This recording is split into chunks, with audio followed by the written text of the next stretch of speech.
San Antonio, Texas, ville tout proche de la frontière mexicaine. A state célèbre pour son mélange en votant de cultures et pour laquelle quel réserve cho. Qui se senten cheo des quels faulant son sol. Son nom même, San Antonio, Saint-Antoine. En espagnol, semble lui aller comme un gant. Sur son campus verdoyant train la tour Murchison de la Trinity University. Hut de 166 peds. Qui fut jadis le bâtiment le plus élevé de la ville. Un jour, un ham penter sur campus. Il montio duim etage d'une résidence féminine. Repair une chambre précise et force la porte en arrêtant la poignée. Il livrier, c'est le chaos, vêtements projetis dans des les scènes, meubles fracasses. Lives et cahiers déchiquets. Fou de rage, il détruit tout. Quand la sécurité.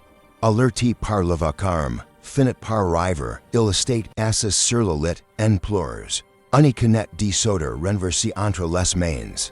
Le jeune homme estate arrêté sur le champ et conduit au poste. Les dégâts sont estimes et $1,650.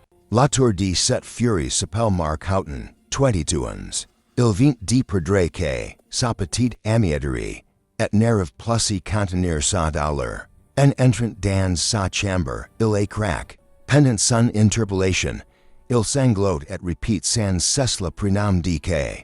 Pourtant, plusieurs mois avant cette explosion, Mark Howton était déjà dans la vessure de la justice. Soupçon d'être la mort de sa compagne, Kaye Mandati. Cheerleader et Trinity University tout commence bien plus tête.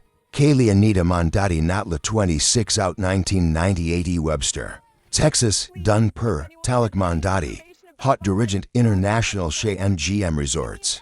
Et d'une mire, Allison Steele, scientifique. La famille ni manque de rien.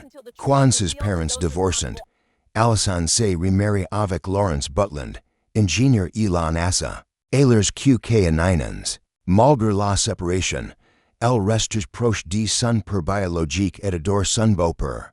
Qui la traite comme sa propre fille. Qui estate une adolescente rayonnante, excellent élève, pianiste, cavalieri, comédien amateur. Scout, bénévole dans une association de zoothérapie. Elle court dans son quartier de Clear Lake. Fate des randonnées en famille et rêve d'aventures extremes. En 2016, elle sort major de promotion de Clear Creek High School et League City. Et tout juste 19 ans. Cette brune lancia estate déjà en duim année de communication et Trinity University. Et San Antonio. Capitaine des cheerleaders de l'équipe de football. Elle illumine les gradins. Sailors de un match qual croise pour la première fois Mark Howton, 22 ans. Grand sportif et joueur de baseball professionnel. Au début, que, encore sous le charme de un certain jet, ni lui prête aucune attention. Mais Mark, lui, estate immédiatement façonné par ses grands honneurs et son charisme magnétique. Les deux premières rencontres sont gagnantes, presque ratés. Pourtant, en septembre 2017, ils sortent officiellement ensemble, dès le départ. Leurs proches trouvent qu'ils n'y vont pas du tout ensemble. Des deux passions, impulsifs, incapables de compromis. Leur relation estate un feu d'artifice permanent, disputes violentes, crises de jalousie, ruptures et réconciliations. Les amis de que remarquent régulièrement des bleus sur ses bras et ses jambes. Un ami raconte même la fois de qui lui demande de récupérer son téléphone chez Mark. Parce qu'elle trop de aller elle-même. Un soir, Mark brandet une arme profère de menaces. Que minimise, demande ses proches de n'y rien dire. Avoue qu'elle n'est pas toujours irréprochable non plus. Mais dans la nuit du 24 septembre 2017, vers 1 h du matin, ses colocataires appellent la police. Chris, menaces de mort, brutes de coups. Les agents trouvent Mark seul dans la chambre. Kaye refuse de porter plainte, parle d'une simple dispute de couple. Ses amis elles, soupçonnent Mark de consommer de substances qui le rendent incontrôlable. Une autre fois, il menace de la jeter du balcon, le 29 octobre 2017. Mark et Kaye se rendent au festival Mala Luna e San Antonio. Énorme événement cathique et électro qui attire des milliers de fêtards. Soirée, Ils font la fête avec damas jusqu'au lex dk reapparaissent. Marc explose. Ils se disputent violemment et quittent le festival plus tête que prévu. C'est la dernière fois que leurs amis les voient ensemble. 6 years plus tard, vers for h du matin. La Mercedes noire de Marc Séguer en urgence devait un hôpital. Ils sortent en hurlant, suppliant quan vient être. Et l'intérieur, Kaye state affalé sur le siège passager, et moitié nu, inconsciente. Entrée de vitamins en désordre. Les urgences la prennent immédiatement en charge. Marc explique qu'ils ont consommé des substances avant le festival. Les médecins la traitent donc pour une overdose. Elle estate transférée dans un autre hôpital ou une infirmière spécialisée constate. De nouveaux hématomes sur les bras, les jambes et une oreille. L'autopsie révélera finalement que Kaye estate morte. Des suites de multiples traumatismes crânio-faciaux par objet contondant. Marc devient immédiatement le suspect numéro 1. Il estate la dernière personne à avoir vu avec elle. Pendant ses auditions, il change plusieurs fois de version.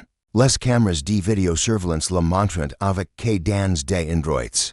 Qu'il n'avait pas mentions. Les témoignages de ses amis et de sa famille dessinent le portrait d'un petit ami possessif. Et violent. Une discours de Kaye avoue avoir eu perdu lui. Les policiers découvrent des antécédents. Marc frappant la tête de Kaye contre une vitre de voiture. Saccagant sa chambre. Bouleversés. Les parents de Kaye portent plainte contre l'université Trinity. Accusant l'établissement de n'avoir rien fait malgré les signalements répétés de violence. Et de menaces. Malgré un ordre d'éloignement d'un an, Marc continue de revenir sur le campus. En février 2018, après avoir une nouvelle fois dévasté la chambre de Kaye. Il se rend de lui-même la police. Il estate en culpe de violences conjugales, séquestration, dégradations. Il plaide non coupable. Le premier procès a lieu en décembre 2019. L'accusation parle d'une explosion de jalousie meurtrière et d'un transport de 6 jours. Avant de mener Kaye il hôpital. La défense évoque une overdose. Un rapport sexuel brutal mais consenti. Des blessures possibles dus aux tentatives de réanimation. Les photos de Kaye, mécanissables, couvertes d'hématomes, choquant la salle. Le légiste parle d'hémorragie sous-durale massive et d'un crâne enfance. Un expert de la défense conteste. Pas de fracture faciale, blessures compatibles avec une chute. Le jury devise ni parvient pas à un verdict unanime. Mistrial. Marc ressort libre. Les parents de Kaye, ni lachant rien. Avec l'aide des Texas Rangers, ils reconstituent la soirée minute par minute. Ils remarquent un petit hématome rond près de l'oreille de leur fille. Et-il provenait du bouton de porte de la Mercedes? Ils acquittent une voiture identique.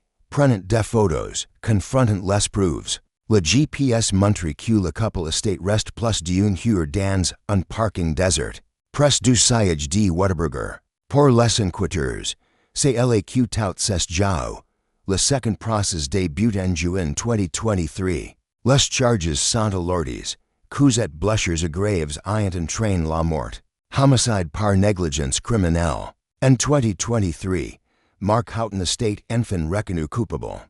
Il écope de 20 ans de prison, $10,000 d'amende, et l'interdiction de contacter plus de 20 personnes liées à l'affaire. Il purge actuellement sa peine à la prison du Comte de Willacy. Première possibilité de libération conditionnelle en 2033. Pour la famille de Kaye. La sentence reste dérisoire face à la perte d'une fille de 19 ans pleine de vie. Allison style et transforme son chagrin en combat. Elle a fait crier le clear alert. Au Texas pour les disparitions d'adultes et fonde l'association Kaylee's Calling. Elle a également attaqué Trinity University en justice civile. Pour manquement à son devoir de protection. L'histoire de Kaye Mandati. Raconté dans l'épisode les dernières heures de Kaye Mandati. De l'émission 48 hours par le journaliste Peter Van Sant. Reste un cri d'alarme sur les violences conjugales chez les jeunes adultes. Et sur la ténacité d'une famille qui refuse que la mort de leur enfant soit vaine.